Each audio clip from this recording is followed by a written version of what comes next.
रसायन के कालांश रसायन विज्ञान की पाठशाला में आज हम आपके समक्ष आपका एक महत्वपूर्ण टॉपिक प्रायोगिक रसायन लेके आए हैं।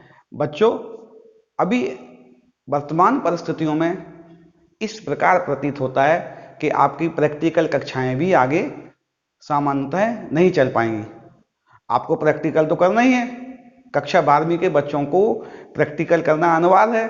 तो मैं आपकी इस समस्या के समाधान के लिए प्रायोगिक रसायन का टॉपिक लेके आया हूं। आज पहले प्रैक्टिकल के अंतर्गत हम आपको अनुमापन अर्थात टाइट्रेशन संबंधित प्रयोग करना बोर्ड पर एवं आपकी प्रयोगशाला में बताएंगे। इसकी गणना भी की जाएगी। आप सभी बच्चे उपरोक्त प्रयोग को नोट करेंगे। इस प्रयोग से संबंधित जो भी नोट्स हैं वो आपको अवश्य ही इसी वीडियो के बीच में कहीं ना कहीं प्रदान कर दिए जाएंगे। आप ध्यान से वीडियो देखते रहें।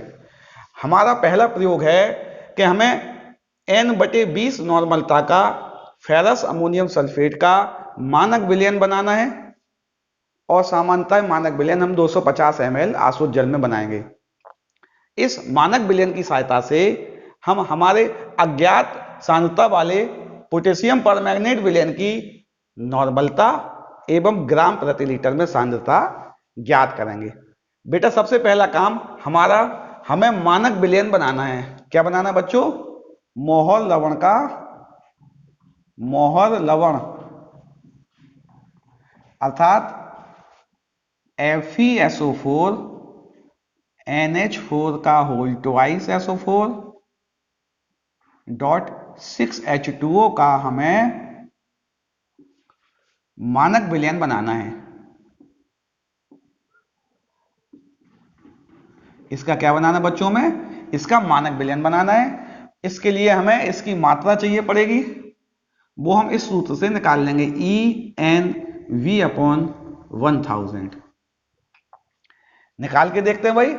इसकी मात्रा चाहिए। मोहर लवण का भार निकालना है हमें।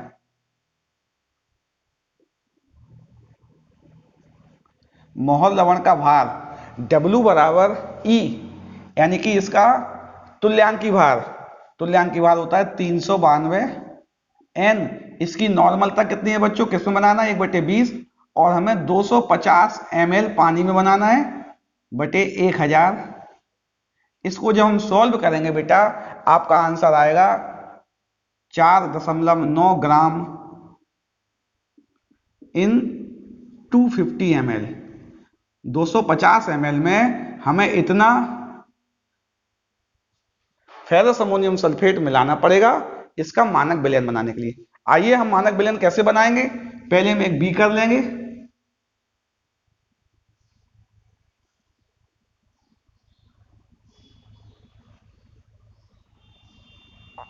इस बीकर में हम आसुत जल भर देंगे, डिस्टिल्ड वाटर डाल देंगे। इसमें हम क्या डाल दिया बच्चों? आसुत जल। इसमें हमने आसुत जल ले लिया। इसमें हम ये 4.9 ग्राम जल कितना लिया बेटा? हमने 250 ml।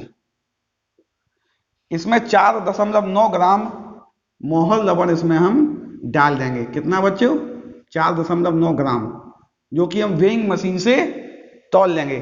तौल कर इसमें हम डाल देंगे और इसका एक विलयन तैयार कर लेंगे। इस विलयन में हम कुछ मात्रा में तनु सल्फ्यूरिक एसिड भी मिलाएंगे। ये क्यों मिलाएंगे बच्चों? इसकी व्याख्या भी हम प्रयोग के अंत में, जब प्रायोगिक प्रश्न आएंगे उस समय इसकी व्याख्या भी की जाएगी। इसमें डाइल्यूट HCl मिला दिया थोड़ा सा। अब ये विलयन हमारा मानक विलयन तैयार हो गया। कौन सा वाला बेटा? फेरस अमोनियम सल्फेट का मानक विलयन तैयार हो गया।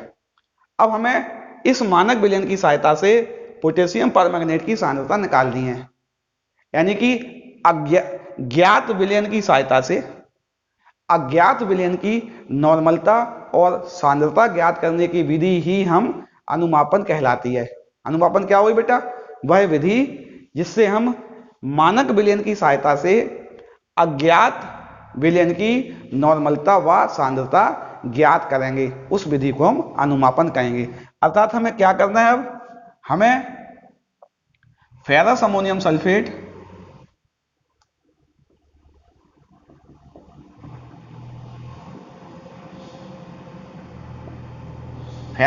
सल्फेट और पोटेशियम परमैंगनेट की रासायनिक अभिक्रिया करानी है सल्फ्यूरिक अम्ल की उपस्थिति में। सल्फ्यूरिक अम्ल की उपस्थिति में रासायनिक अभिक्रिया करानी है। बच्चों, उपरोक्त रासायनिक अभिक्रियाओं में हमें यह कैसे मालूम चलेगा कि हमारी रासायनिक अभिक्रिया पूरी हो गई है? तो उसका एक एंड पॉइंट आता है। क्या आता है बेटा? प्रत्येक रासायनिक अभिक्रिया का एक अंतिम बिंदु आता है। जब रासायनिक अभिक्रिया का अंतिम बिंदु आ जाता है, उस अंतिम बिंदु पर उस रासायनिक अभिक्रिया में जो भी सूचक पदार्थ होंगे वह अपने रंग को रासायनिक अभिक्रिया में प्रदर्शित कर देंगे, जिससे हमें ज्ञात हो जाएगा कि हमारी रासायनिक अभिक्रिया पूर्ण हो गई है। उपरोक्त रासायनिक अभिक्रिया में यह स्वसूचक का काम करता है। ये ऑटो इंडिकेटर है। ये अपने आप अपनी उपस्थिति, रासायनिक अभिक्रिया के बाद जब इसकी उपस्थिति आएगी तो रासायनिक अभिक्रिया में जो विलयन है उस विलयन का रंग हल्का गुलाबी हो जाएगा। उपरोक्त रासायनिक अभिक्रिया में क्या होगा? ये जो होता है ये बैंगनी होता है। इसमें Mn जो होता है +7 होता है, वो Mn +2 में परिवर्तित हो जाएगा, +7 +2 में बदल जाएगा और बैंगनी से रंगहीन विलयन हो जाएगा। कैसा हो जाएगा बच्चों? बैंगनी से रंगहीन विलयन हो जाएगा। इस विलयन में अगर हम एक बूंद KMnO4 डालेंगे अगर, तो विलयन कैसा हो जाएगा बेटा? हल्का और स्थायी गुलाबी। गुलाबी वो भी कैसा? स्थायी और हल्का। हल्का और स्थायी गुलाबी कलर आ जाएगा। अर्थात हल्का और स्थायी गुलाबी कलर आना इस बात को प्रदर्शित करेगा कि हमारी रासायनिक अभिक्रिया पूर्ण हो गई है, अर्थात उसका एंड पॉइंट आ गया है। इस अभिक्रिया में एक परिवर्तन और भी होगा, Fe die positive Fe3 positive में बदल जाएगा, क्योंकि KMnO4 ऑक्सीकारक की भांति व्यवहार करता है या इसको ऑक्सीकृत कर देगा। तो हम समझ रहे हैं, जब इन दोनों को अम्लीय माध्यम में मिलाएंगे तो अंतिम बिंदु के बाद यदि KMnO4 की एक बूंद भी ज्यादा होती है तो वह रासायनिक अभिक्रिया में सूचक की तरह काम करेगी और अपना रंग प्रदर्शित कर देगी। उसका एक बूंद विलयन में होने का रंग सामान्यतः हल्का एवं स्थायी गुलाबी आएगा। हल्का और स्थायी गुलाबी रंग आना बता देगा कि हमारा टाइट्रेशन कंप्लीट हो चुका है।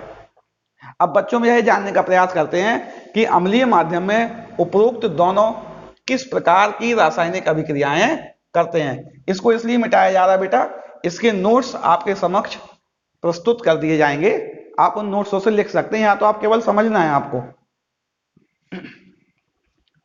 हमने लिखा जो पोटेशियम परमैंगनेट होता है यह एक ऑक्सीकारक की भांति व्यवहार करता है। यह अम्लीय माध्यम में नवजात ऑक्सीजन प्रदान करता है। क्या प्रदान करता है बेटा? नवजात ऑक्सीजन। क्या देगा? K2SO4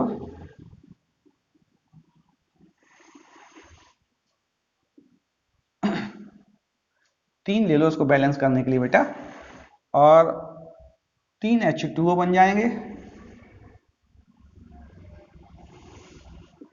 5 O निकलेंगे इसमें। क्या निकलेंगे बेटा? इसमें 5 ऑक्सीजन निकलेंगे। यह पांचों ऑक्सीजन अम्लीय माध्यम में फेरस अमोनियम सल्फेट में उपस्थित Fe डाई पॉजिटिव को Fe3 पॉजिटिव में ऑक्सीकृत कर देंगे। क्या लिखें बेटा? मोल सॉल्ट क्या है? फेरस सल्फेट और अमोनियम सल्फेट का द्विक लवण।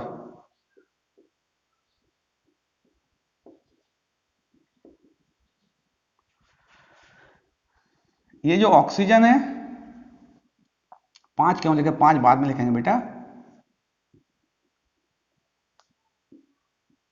ये जो ऑक्सीजन है ये सल्फ्यूरिक अम्ल की उपस्थिति में Fe डाई पॉजिटिव को Fe3 पॉजिटिव में ऑक्सीकृत कर देंगे। जब 3 पॉजिटिव में ऑक्सीकरण हो जाएगा तो Fe2SO4 का होल थ्राइस बनेगा। अब इसको हम बैलेंस भी कर लें बेटा। Fe हमारे 2 हैं, हमने Fe को 2 लगा दिया। NH4 का होल ट्वाइस SO4 हमारे हो गए हैं 2, तो हमने क्या किया बच्चों, 2 NH4 का होल ट्वाइस SO4 लगा दिया। H2O कितने, SO4 कितने होगा बेटा, SO4 तो सही है, 2 और 1 3 होगा, इसमें 3 हो गए। H2O कितने हो गए, 12 H2O तो ये हो गए हैं, एक H2O यहां से मिलेगा, यानी कि हमें 13 H2O मिलेंगे। H2O कितने मिलेंगे बेटा, 13 H2O मिलेंगे। चूंकि रासायनिक अभिक्रिया के दोनों पक्षों में ऑक्सीजन बराबर होने चाहिए, यहां ऑक्सीजन 5 है, यहां ऑक्सीजन 1 है, अर्थात इस रासायनिक अभिक्रिया में हम 5 का गुणा कर देंगे और दोनों रासायनिक अभिक्रियाओं को हम एक साथ लिखकर जोड़ देंगे। ऑक्सीजन से ऑक्सीजन कैंसिल हो गया बेटा, क्या बचा, अब यहां 5 का गुणा करना है और इसको डायरेक्ट लिखना है 2KMnO4,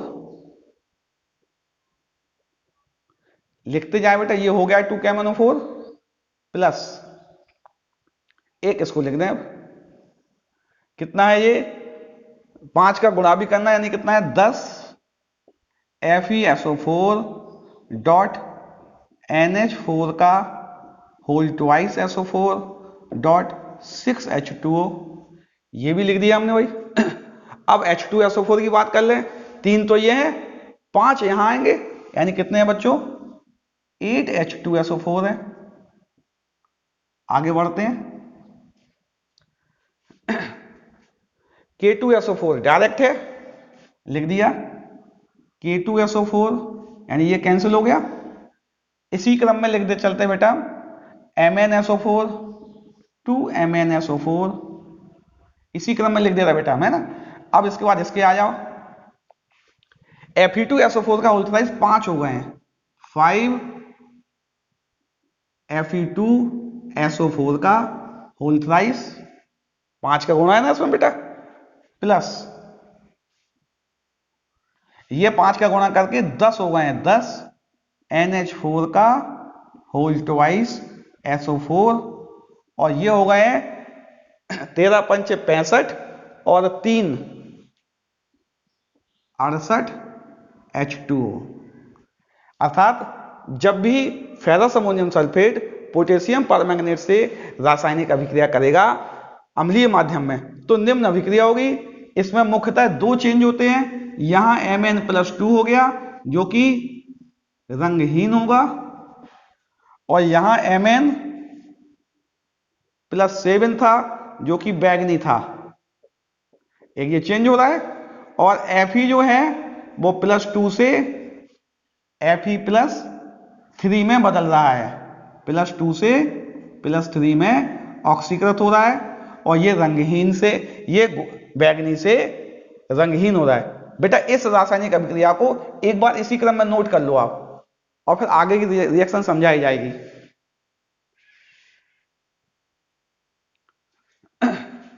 हाँ बच्चों नोट कर लेना, अगर नहीं भी कर पाओ तो इसके नोट्स हम आपको प्रदान करेंगे, उस नोट्स की जानकारी मिल जाएगी, आप वीडियो देखते रहना आपको केवल।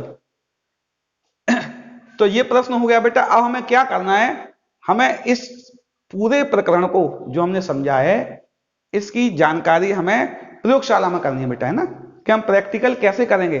तो आइए अगले कालांश के लिए हम आपकी केमिस्ट्री लैब में चलते हैं और रसायन विज्ञान प्रयोगशाला में उपरोक्त प्रयोग को हम विभिन्न उपकरणों के माध्यम से करके देखते हैं।